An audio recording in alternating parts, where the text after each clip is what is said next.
We got so many people running in the Democratic Party for the nomination. You hear the swirl just trying to keep everybody's name in your head, right? There's a lot of people. It's so many people running that it's okay to forget some people.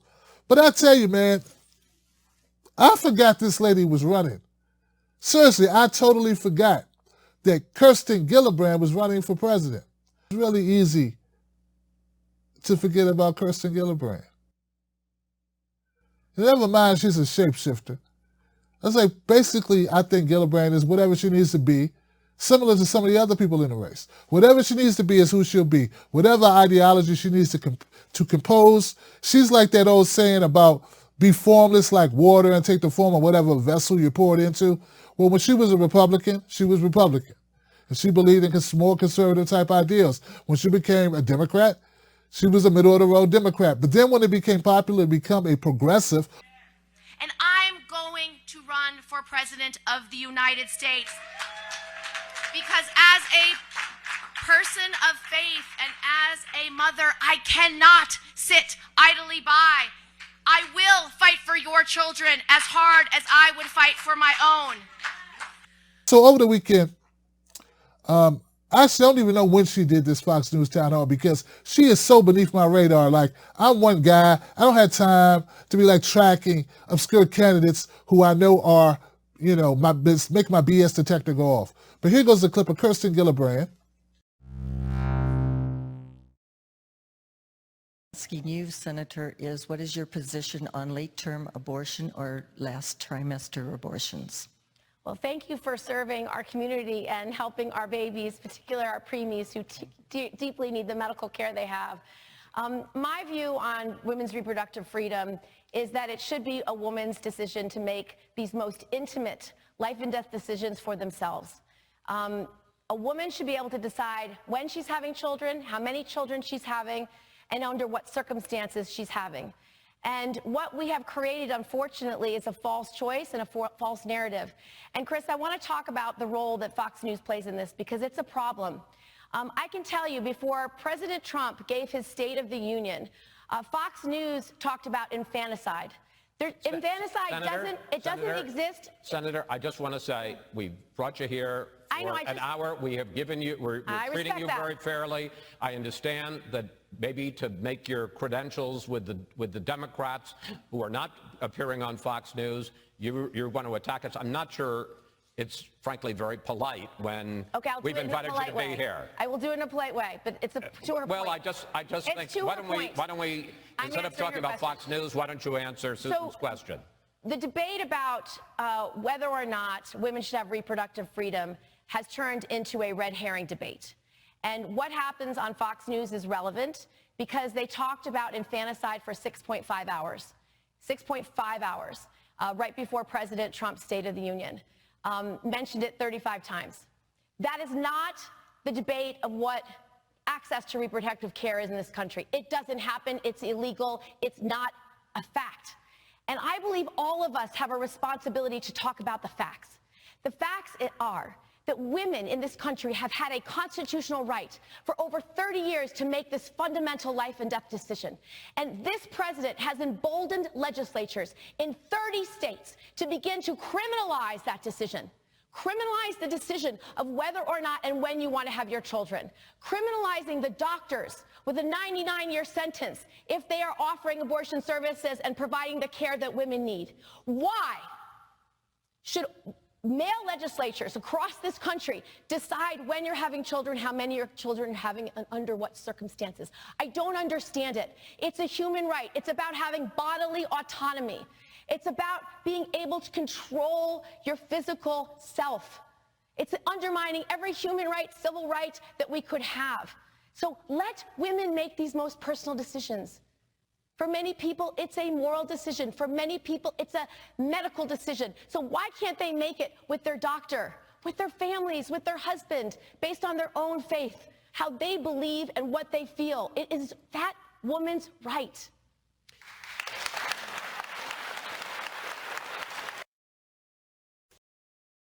Chris Wallace wasn't going for it at all, was he? Now, Chris Wallace decided, you know what, we're not going to let you just go ahead and beat up on the network that's giving you a platform. we're going to go ahead and cut you off at the pass.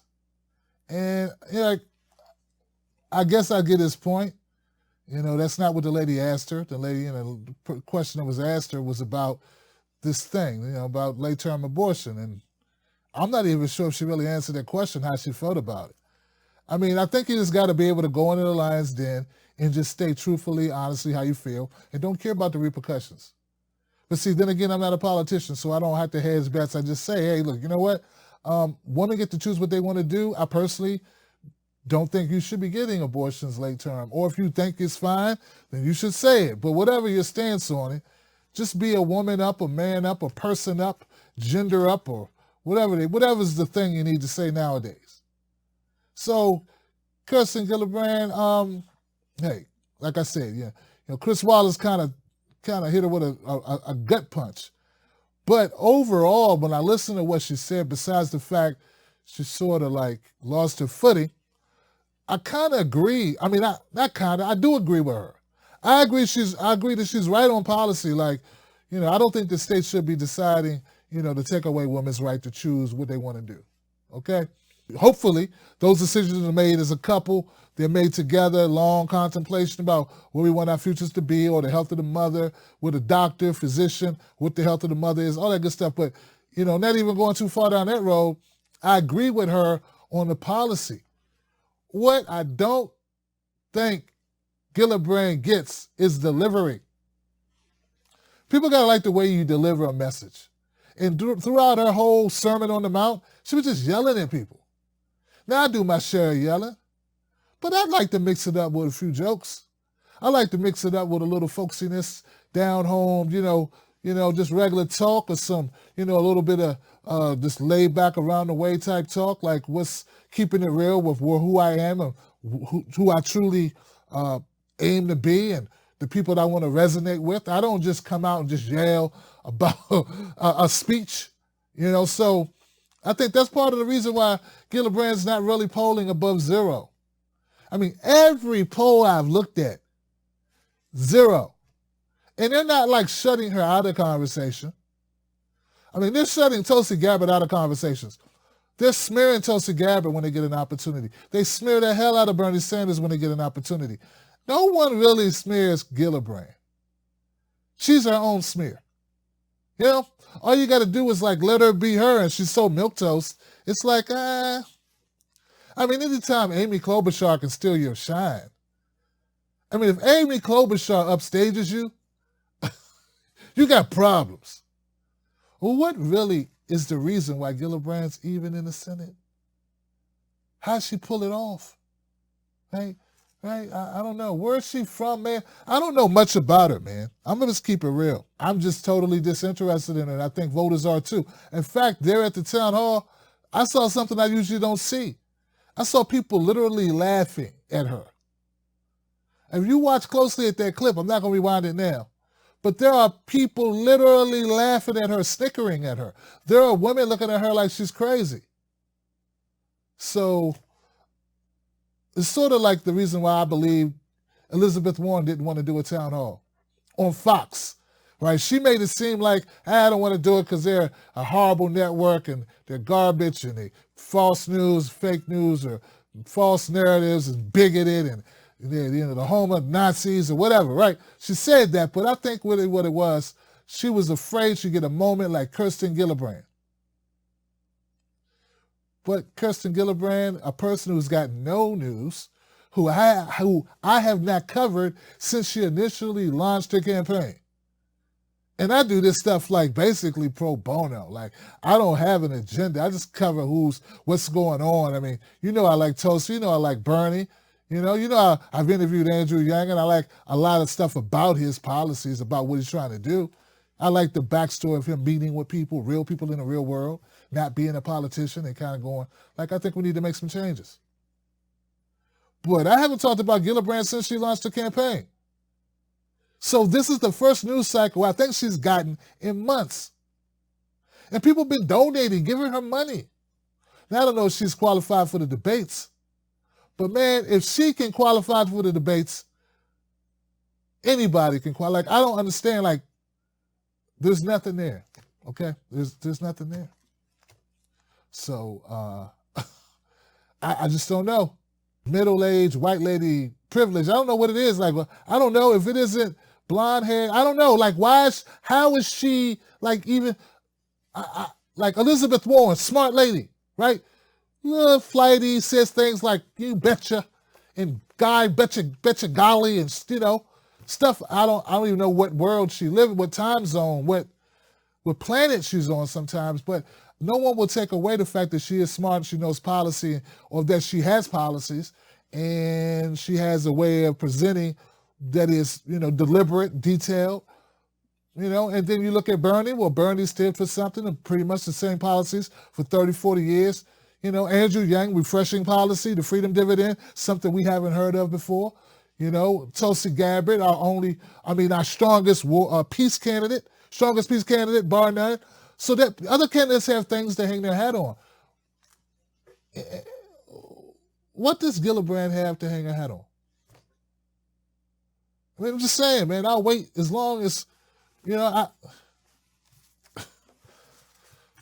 and just to show how desperate Gillibrand is, when Chris Wallace called her, he said, you're impolite or not polite.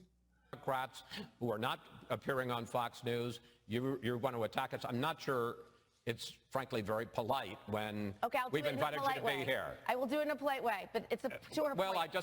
Do you know right after that segment she went and updated her Twitter? She went and updated her Twitter and something at the end she put not very polite. Because that's all she's got. Now guys, I have a Twitter account. I've been on a lot of shows, Jimmy Dore's show, Kyle Kalinski's show, Lee Camp's show, like multiple shows and RT, and I've been a lot of places. I've been on a lot of shows over the last 5-6 years, right?